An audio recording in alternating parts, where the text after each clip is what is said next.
There's a snake in every garden. Not just evil, not just temptation. It's distraction, manipulation, poison wrapped in pretty. Your mind is the garden. You plant, you pull, you kill snakes. But what if the snake smiles? What if it sells tickets? Look at the Chicago sky. Black ownership, black leadership, black girl magic on the hardwood. Then, boom! Snakes, slithering and quiet. Teaspoon gone. Kennedy gone. Sloop back. But they swear it's Angel and Camilla's team. Nah, it's the machine taking over. Angel ain't being built up. She's being used. Set up. Left hanging. They want her to be the face of failure. Then flip it. Move her. Chase the white conservative dollar. Camilla, same play, just quieter. This ain't just hoops. It's a hostile takeover. It's cultural gentrification. And I ain't pulling up to this fight alone. I brought a whole weapon with me. Political Lil, founder of BWISE PoliSports, the one who cracks systems open and reads policy like scripture. She ain't here to talk cute. She here to drag white supremacy in heels and a fitting. If you scared, log off now. This is PoliSports. This is war for the culture. The snake might be pretty, but it's still poison. We see it. We name it. We not letting it slide. Thanks, Cess. Mike Murdoch from the Wisdom Center did once say, there's a snake in every garden. That quote has been on my mind lately because it speaks to the ideal that anything thriving, anything beautiful will attract forces that want to corrupt and destroy it. He went further saying, your mind is a garden of your life. You are the gardener. You plant flowers, you pull weeds, you kill snakes. And the garden grows your life's fruit. I see the same principle at work in sports organizations, especially when it comes to culture. A team's culture is its garden. If you don't protect it, if you let the wrong people slither in, the entire garden can turn toxic. Facts, Lil. When we talk black culture, we talking power. We talking energy that moves cities, shifts fan bases, and flips whole leagues on their heads. Last season, the sky had it. Teaspoon, Angel, Camilla, Kennedy, it felt real. It felt ours. Black girl magic on full display. But when you don't protect that garden, snakes slide in. And those snakes, they look like bad hires. They look like culture vultures. They look like quiet little agendas meant to erase everything that made the world finally pay attention. That magic. They didn't lose it. They let it get stripped. And that's the heart of our conversation today. Was there a deliberate effort to uproot black girl magic and culture within the Chicago Sky organization? Because let's be honest, the moves we saw in the offseason, they don't feel like random mistakes. When you fire Teaspoon, don't re-sign Kennedy, and bring in an older white guard like Vandersloot to overshadow both Reese and Cardoso, it feels strategic. It feels like there's a bigger agenda at play. And we're not just talking about basketball decisions. We're talking about race, politics, and money shaping the direction of this team. Right. Because this ain't just about the sky. It's a whole W agenda. The league chasing white conservative dollars and Caitlin Clark's rise. That's the face of it. Not her fault, but let's be real. She's a safe sale. The repackaged version of women's hoops, they can take to corporate America without the scary parts, the culture, the swag, and truth. They try to make the WNBA comfortable for a crowd that never cared till now. And what's the cost? The erasure of black joy, the silencing of black women, the sanitizing of a league built on our backs. So yeah, this episode of Broken Skies, we digging deep. We talking race. We talking power. We exposing how this ain't just a team issue. It's a playbook that's been used to exploit black women forever. And we not letting it slide.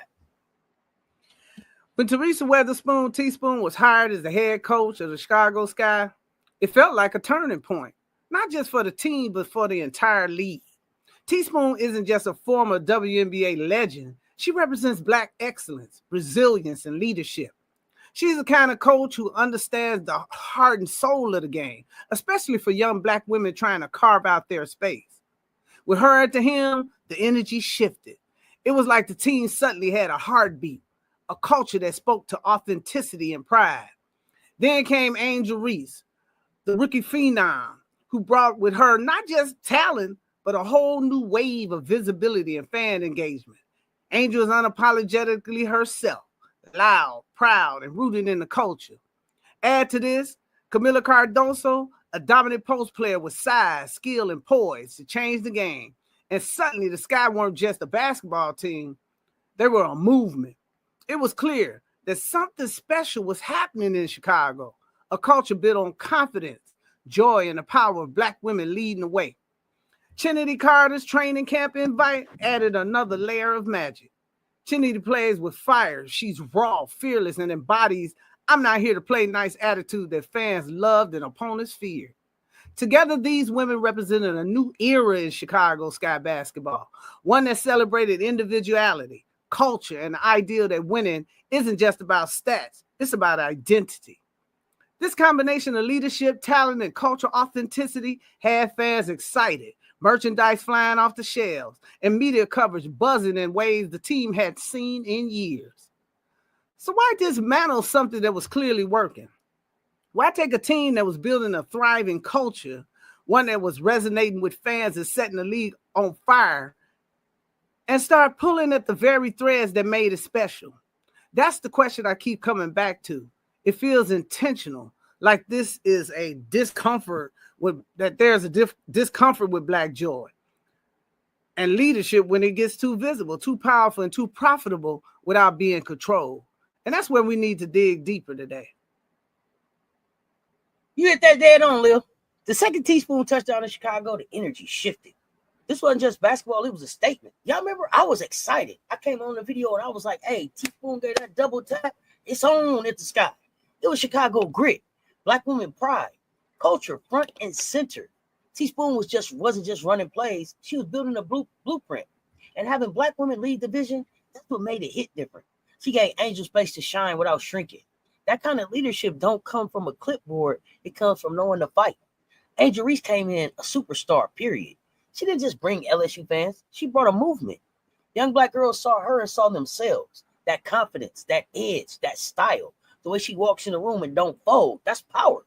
And pairing her with Camila Cardoso, man, that was two towers planted in the same soil, ready to dominate and grow together. It was giving dynasty potential. And then you add Kennedy Carter to that mix. Now it's ignition. She ain't just electric, she's fearless. She don't code switch. She don't back down. She plays loud and lives louder. And fans loved it. You had Angel, Camila, and Kennedy all under Teaspoon. That wasn't just a squad. That was a cultural reset. They were fun. They were raw. They were us. And it felt like the WNBA was finally moving in the right direction. But then it all started getting torn apart fast. Like someone saw too much power growing in that garden and said, cut it down. Because let's be honest, when Black women start running things, setting culture, building the momentum, the power structure gets real uncomfortable. And that's what we're watching with Chicago right now. Not a rebuild, not a reset, but a strategic dismantling of something that was working. Not because it failed, but because it was Black, bold, and in control. And they couldn't handle that. You know, when Caitlin Clark entered the WNBA, her rise wasn't just about basketball. It became a cultural movement fueled by white conservative dollars and narratives of white supremacy. The media treated her like the league's savior before she even played her first professional game. And don't get me wrong, Caitlin is a talented player. But the way she was elevated was not just about her skills. It was about marketing a safe, white face that corporations and conservative audiences felt comfortable investing in. She was branded as the Golden Girl. And suddenly the league started pivoting its energy in that direction, overshadowing the contributions of the Black women who built the WNBA into what it is today. We saw how the media overexposed her. Every headline, every broadcast segment, every sponsorship deal was centered around Caitlin Clark, as if players like Asia Wilson, Nneka, and Breanna Stewart weren't already dominating and bringing in fans. It's not just favoritism. It's a deliberate attempt to rewrite the narrative of the league to attract the dollars of people who otherwise weren't paying attention to women's basketball. And that shift isn't neutral. It carries with it deep political undertones that mirror how society often sidelines Black women who at the moment, a white face becomes a focal point.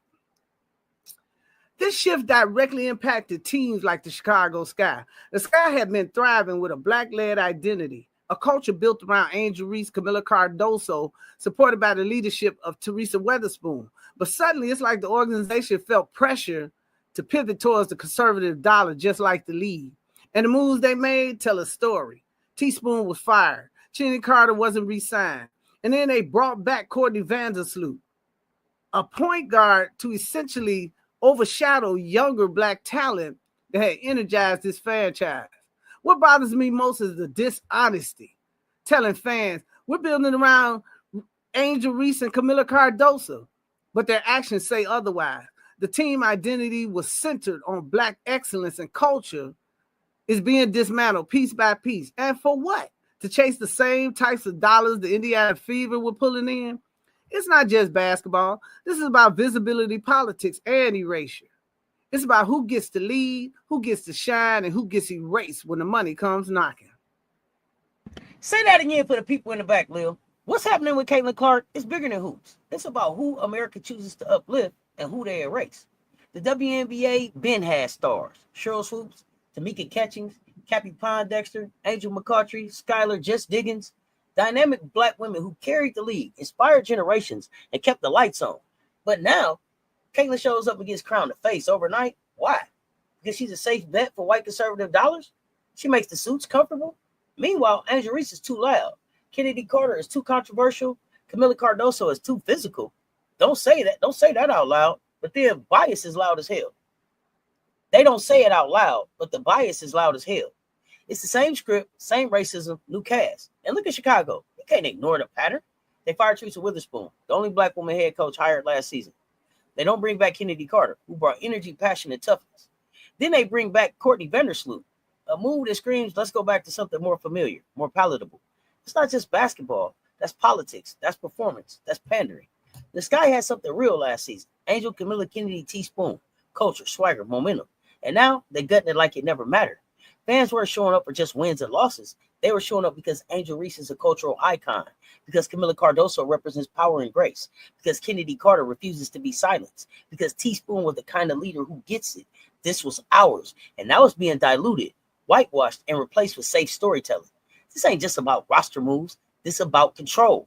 The W wants the talent of black women, but not the voice, not the flavor, not the power. And the Sky, just like the league, are folding under that pressure. Whether they say it or not, we see it and we call it out. When we talk about what's happening with the Chicago Sky, we can't ignore the larger historical pattern here. Black women have always been a backbone of progress, but rarely the face of it. Think about the era of slavery. Black women weren't just laborers in the field. They were also caretakers, innovators, and strategists for survival.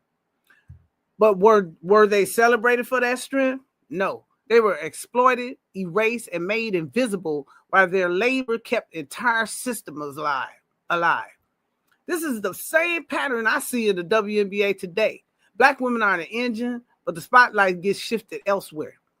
This dynamic didn't stop after slavery ended. Fast forward to the civil rights movement. Black women like Ella Baker, Fannie Lou Hamer, and Dorothy Height were the strategic minds and organizations who held everything together. Yet the faces we celebrate are usually men, Dr. King, Malcolm X, and others. Now, don't get me wrong, their leadership was important, but it's the silencing and sidelining of black women that creates a pattern of invisibility. In sports, we see the same thing. Black women are the ones who elevate the game, bring the energy, and create the culture. But they don't get the marketing dollars or media love they deserve. Look at the history of the WNBA itself. Cheryl Swoops, Cynthia Cooper, Tamika Catchings, Maya Moore. These women carried the league. They built the foundation for what we're seeing today. And yet, do they get the same mainstream shine as someone like Sue Bird, Diana Taurasi, and now Caitlin Clark? Not even close. It's not about talent. It's about who is considered marketable and safe for corporate America. It's the same story on repeat. When black women dominate, the narrative shifts to make someone else the face of that success. What's happening with Chicago Sky is just another chapter in that book. Angel Reese and Camila Cardoso are good enough to sell tickets, generate headlines, and carry the team's popularity. But are they trusted to lead? Are they being given the tools to define the narrative around the Sky's identity? No. Instead, management is trying to overwrite that story, to take something that was authentic and make it palatable to conservative corporate interests. It's capitalism at work, but it's also the same old playbook of erasing black women's power. What they doing to Angel Reese, Teaspoon, and Kennedy Carter ain't new. It's the same erasure dressed up in 2025 packaging. They love black women when we're entertaining, when we sell tickets, when we smile on cue. But the second we speak, the second we lead, the second we own our story, they shut the door. The W wants the game, not the voice. The Sky wants the highlight, not the power. And it's not just disrespectful, it's dangerous. Let's talk capitalism. Caitlin Clark walks in and they see comfort, marketable, relatable, easy to slap on a billboard in middle America. Angel Reese walks in and says, I am who I am. And suddenly the room gets quiet. So instead of uplifting her, they isolate her. Drop her on a roster that ain't built to win. Then spin the story like she's the problem. That's not development, that's sabotage. And let's be honest, we've seen this. Maya Moore, GOAT status. But she never got the push Caitlin's getting. Cynthia Cooper, left off too many lists. Tamika Catchings, disrespected by silence. Why? Because they weren't safe. They weren't soft. They weren't sellable to conservative comfort zones. And now they doing it again. Right in our face. The Sky has something real. Angel, Camilla, Kennedy, Teaspoon. It was culture. It was fire. And I'm going to keep telling y'all it was ours. Now it's being stripped. Teaspoon gone. Kennedy gone. Sloop back like nothing happened. Angel left standing in the smoke with the weight on her shoulders. And they watching. Wait. Hoping she breaks so they can blame her. This ain't strategy. It's erasure with the rebrand. It's a league trying to cash in on the culture without honoring the people who built it. And we not let this slide. Not just for Angel, not just for Camilla, but for every young black girl watching, wondering if there's room for her too. We see the setup. We see the shift. And we calling it every time. CessTalksSports, BWISE PoliSports Tea Time, locked in. Let's ride. When I look at the Chicago Sky roster moves this season, it feels like Angel Reese is being set up to fail. She's the face of a franchise. There's no denying that. Her jersey sales are through the roof. She packs arena. Her social media presence alone brings millions of eyes to the WNBA. But when you look at the actual roster and the support system around her, you have to ask, is this team really built for her to succeed? Because to me, it looks like they're using her star power to sell tickets while putting her in a position where winning is almost impossible. The first red flag was the decision not to re-sign Kennedy Carter. Carter brought energy, grit, and playmaking ability to complement Angel's game. Then you replaced Teaspoon, someone who believed in Angel, who was committed to her growth, with a new coaching staff that seems more interested in publicly critiquing her than developing her. We've seen hit pieces from the GM and coaches targeting Angel's attitude or style of play, as if tearing her down publicly is going to make her a better player. That's not coaching. That's character assassination disguised as tough love. Add to that the return of Courtney Vandersloot, which feels like a direct attempt to shift the focus away from Angel and Camilla. Instead of building a young, dynamic core that could dominate the league for years, the Sky clinging to the old guard who doesn't represent the future of the team. It feels like they're intentionally creating a scenario where Angel can't thrive, like they want to position her as a loser, someone who couldn't handle being the face of a franchise, when in reality, they're not giving her the pieces to succeed. To me, this is bigger than basketball. It's economic and cultural exploitation. Angel's name, face, and likeness are good enough to sell tickets, fill seats, and get sponsors on board. When it comes to actually empowering her, the organization falls short. This is the same game that's being played on black athletes for generations. Profit from the culture they create while stripping them of the voice and leadership they deserve. Angel Reese is one of the most marketable players in the game. But the Sky ain't building. They manage it. They want her face, not her voice. They want her drip, not her direction. They want her to move merch, not move culture. That ain't leadership. That's control. And yeah, it feels intentional because it is. This ain't just hoops. This is business. Angel is the business plan. She filling seats. She's selling out drops. She got the lights on. But what she's not getting is structure, support, a real team. They let the house fall down all around her, then set her up to take the hit. They're not going to blame the coach. They're not going to blame that front office. They're going to blame Angel. Call her difficult. Say she too loud, too flashy, too much. But the truth is she's being used. This ain't new. We've seen the play before. Maya Moore didn't get the machine. Cynthia Cooper didn't get the flowers. Tamika Catchings got legacy, not spotlight. Same league, same system, same erasure. They love black culture when it's profitable. They dilute it when it starts calling shots. And that's what they doing now. Angel ain't been treated like a cornerstone. She been treated like a campaign, a moment, a merch drop, but not the future. and fans peeping it. Last year felt alive. This team had a soul. Now it's hollow, watered down, no vibe, no culture. Angel deserves better. Camilla deserves better. Chicago deserves better. And if we don't say it out loud, they're going to keep running the same damn play. We see it, we name it. We're not quiet about none of it. One of the moves that really stood out to me in this whole Chicago Sky saga was the hiring of a black male coach. Now, on the surface, it might look like a positive move. After all, the league constantly gets called out for not having enough black coaches in leadership positions. But when you look closer, you have to ask, is this real empowerment or just a shield against accusations of racism? Because to me, this feels like the Sky is using him as a buffer, as if to say, see, we can't be racist. We hired a black man. But who's really making the decisions? It's still Michael Alder, Jeff P., and Fox pulling the strings. This is where the politics of plausible deniability come into play. If the team fails, if this whitewash experiment doesn't work, they set up the perfect fall guy. The narrative will be, well, we gave a black coach a chance and it didn't work out. Instead of taking accountability for roster moves and cultural shifts that strip the team of its original identity. It's a corporate playbook. We've seen it 1,000 times. Hire someone black in a visible role, but don't actually give him power or resources to succeed. Think about it. The Sky had Teaspoon, a black woman with respect and cultural understanding, to lead this team. She's gone. Kennedy Carter gone. The team is built around Angel Reese on paper, but the actual pieces they put around her make success an uphill battle. And now they bring in a black male coach, not as a continuation of that culture, but as a convenient shield. If fans and media start asking tough questions, management can point to him and say, look, we're inclusive, while continuing to control the narrative from the top. To me, this mirrors what we see across corporate America. Company love diversity hires for the optics. But when it comes to who holds the power, who controls the budget, and who makes the final calls, it always shifts back to white leadership. This is exactly what's happening with the Sky. The coach might be the face on the sideline, but the real power structure hadn't changed one bit. This ain't strategy, it's scripted. The Sky didn't just hire a coach, they planted a shield. The team is unraveling, and they knew it. The front office tore it down, then threw a black man in the fire. Not to lead, to absorb the blame. Let this thing fall apart. Ultra not answering for that. Fox won't hold the ill. It's going to fall on the sideline. And they'll call it accountability. But it's covered. This ain't new, it's tradition. Black leaders brought in when it's broken. Then blame when they can't fix what they didn't break. Their coach walking into a no-win situation. Stripped roster, lost locker room, no trust, no culture. Just clean up duty for someone else's mess. They could have stayed real. They could have doubled down on what worked.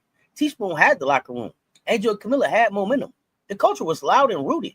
But instead, they chose a reset with no soul, chasing conservative coins instead of chemistry.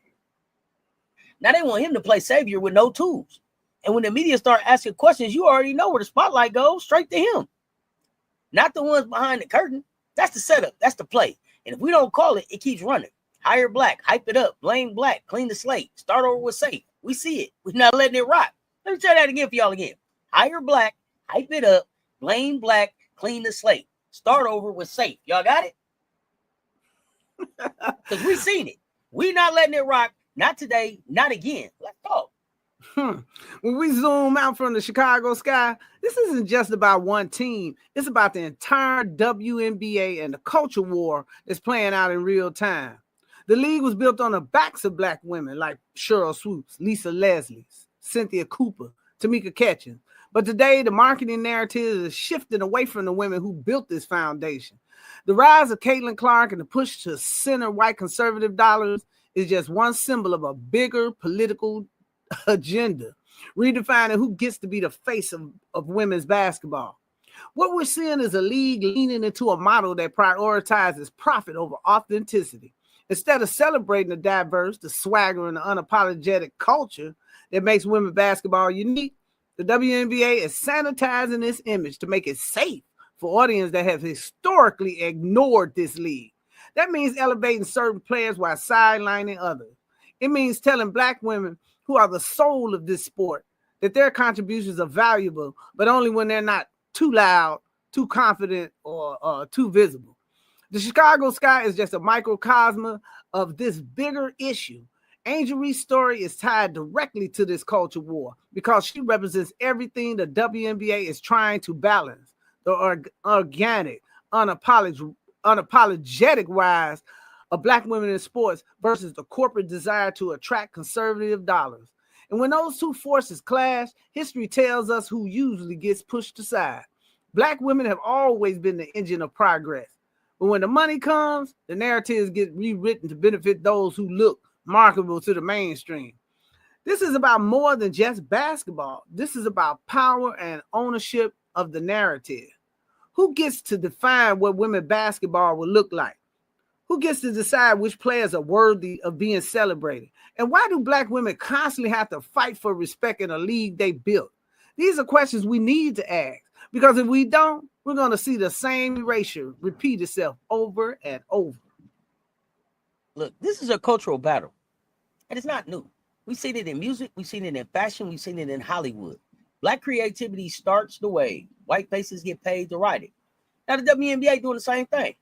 Players like Angel Reese, Asia Wilson, Flau'jae Johnson built the vibe. Put the league out here saying thanks for the style. Now step aside.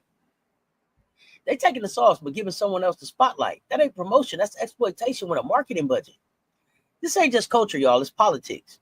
We in the time where white grievance runs the headlines. They mad at history books. They mad at DEI. They mad at pride flags. And now they sliding that same energy into sports. Caitlin Clark is talented, but the machine behind her is about comfort, not competition. She's the one corporate America feels safe putting on the front page. Not because she's the best, because she's the brand they want. And the WNBA, they chasing the dollar. Even if it cost them the soul, they sacrificing what made this league special. That part hurts. The young Black girls feel it. The ones who saw themselves in Angel, who rocked with the sky last season, who felt seen for the first time. Now the league telling them quietly but clearly, your confidence is too much. Your voice is too loud. Your leadership, not the image we want right now. That teaches them to shrink, to soften, to sit down in spaces they help build. And that's not just wrong, it's dangerous. That's why we speak on it. That's why we stay loud. Because if we don't check this now, the W risks losing everything that made it matter.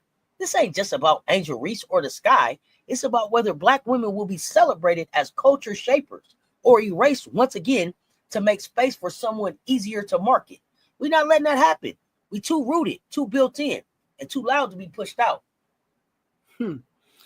As we close out our conversation, I want to bring us back to Mike Murdoch's powerful metaphor. There is a snake in every garden. We spent this episode looking at the Chicago sky and the WNBA as gardens, spaces that can either grow life, culture, and power, or be overrun by weeds and snakes that choke out the beauty. The question is, what weeds and snakes do we need to pull to protect the Black culture in sports? For me, one of the biggest snakes is the deliberate erasure of Black women's leadership and culture in favor of sanitized, whitewashed versions of women's basketball. We can't let that slide. We need to call it out every single time we see it. When executives push out Black coaches, when the media ignores Black players, when sponsorship only goes to those who look safe for corporate America, if we don't speak up, these snakes will keep multiplying and the garden will never produce the fruit it was meant to grow. This is why fans have to play their role. You have power. When you buy tickets, when you post on social media, when you show up for Angel Reese, Asia Wilson, and Camila Cardoso, you're showing the league what kind of culture you value. The media also has to be called out. Stop pushing the same narrative that erased the women who built this game. And sponsors, you can't just use Black talent to sell products while ignoring their stories and voices. Everyone has a responsibility in this garden. I'm reminded of Angel Davis' words. I am no longer accepting the things I cannot change. I am changing the things I cannot accept. That's the spirit we need moving forward. We can't accept the erasure of Black women in sports, not when they're the backbone of every era of greatness we've seen. We have to demand change, hold people accountable, and make sure that that culture we love is not just preserved, but celebrated. You already know I'm rocking with that garden metaphor because we are the gardeners. We plant, we pull weeds, we protect the roots. It's not enough to spot the snakes. You got to snatch them out the soil. Black women's culture in sports is the foundation. It's what made the W grow. It's what made women's hoops matter. but it can't survive on silence, not while they rewriting the whole story. Let's be real. Culture is currency. The energy, the joy, the realness that Angel Reese brings, that's what sells jerseys. That's what packs arenas. That's what fuels the league. But when they exploit the vibe and erase the people who created it, that's theft. They robbing the players and the fans. We're not letting that ride. We're saying enough. It's time to demand more respect, more honesty, more accountability. Honor the ones who carry this league, because without them, there is no game. If you're a fan, show up. Support the players who are the culture. Buy the merch. Engage with their content. Speak their names. If you media, tell the full story. Not just when it's trendy. Tell it all the time. Lift the black voices. Don't just quote them. Center them. If you're a sponsor, where your money at? Put your dollars behind the ones who move the needle. The ones who are the moment. The ones carrying this game on their back while building the future. The Sky and the WNBA are at a crossroads. They can either stand on what built them or fall for what's comfortable. They can either protect the garden or let the snakes take it over. Angela Davis said it best. Change comes when you refuse to accept what's broken. So let's stop accepting it. Let's stay loud. Let's stay locked in, and let's protect what's ours. The culture, the voice, the brilliance, the legacy. Black women in sports are the roots, the bloom, and the whole damn field. We're not letting them be erased. Not today. Not ever. Family, today we peel back the layers on the Chicago sky. But this is just one piece of a much bigger story. What we're witnessing is not just a team struggling through its worst season. It's a cultural and political shift in the WNBA. We're calling this series WNBA at a Crossroads, the attempted erasure of Black culture and the fight for economic justice, because that's exactly where we are. The league is making moves that feel like a step back from the culture that made it thrive, while the players, the very women who built this league, are preparing for a fight through the CBA that could redefine their economic power and agency. And here's the thing. Sports have never just been about the games we play. They're about the stories we tell, the narratives we allow, and the systems of inequality we're willing or unwilling to unravel. What we're seeing with Angel Reese, Camila Cardoso, and so many others is bigger than basketball. It's about whether Black culture will be celebrated or erased in the face of white supremacy, corporate greed, and political agendas. So before we close, we want to invite all of you to take action. This conversation is just about exposing what's happening. It's about building a movement to protect and uplift the women who built this league. We encourage you to sign up at Respect Her Game advocacy group at our website, www.respecthergame.online, because part of the fan movement that stands for economic justice, equity, and respect for all Black women in sports. When you share this episode, tag it up. Use the hashtag #RespectOurGame every time. Let your voice be heard. Let it be loud. We need fans. We need media. We need sponsors to stop acting like they don't see the value. It ain't just about points and stats. It's the culture. It's the resilience. It's the leadership Black women bring to the game. We're not letting this be another stolen legacy. Not on our watch. Run it up. #RespectOurGame. Join us. Advocate with us. And let's make sure that the brilliance, hard work, and contributions of Black women in sports are not just acknowledged, but celebrated for generations to come. The time is now. #RespectHerGame. Women's sports ain't just the game. It's the front line. This is where the fight for equity is happening in real time. Justice, agency, power. It's all on the court now. The CBA battle is heating up, and it's exposing the system for what it really is. Who it protects, who it uses, and who it's designed to leave out. Next episode of Broken Skies, we're not letting up. We diving deeper. Beyond Chicago, beyond the sky. We talking how power really moves in this league. From player paychecks to media playbooks. From brand dollars to boardroom silence. We pulling back every layer. Y'all stay tapped in. We got more questions, more pressure, more truth. Because this ain't just about basketball. It's culture, it's economics, it's control. And this garden we built, yeah, we protected it. No snakes, no silence. Sess, your favorite auntie with Uncle Tendencies, alongside Political Lil, dropping the PoliSports Tea and calling out what they trying to keep hidden. Until the next episode, y'all know what it is. Stay loud, stay aware, and stay supporting our Black sports queens. Stay tuned. Talk soon. We out.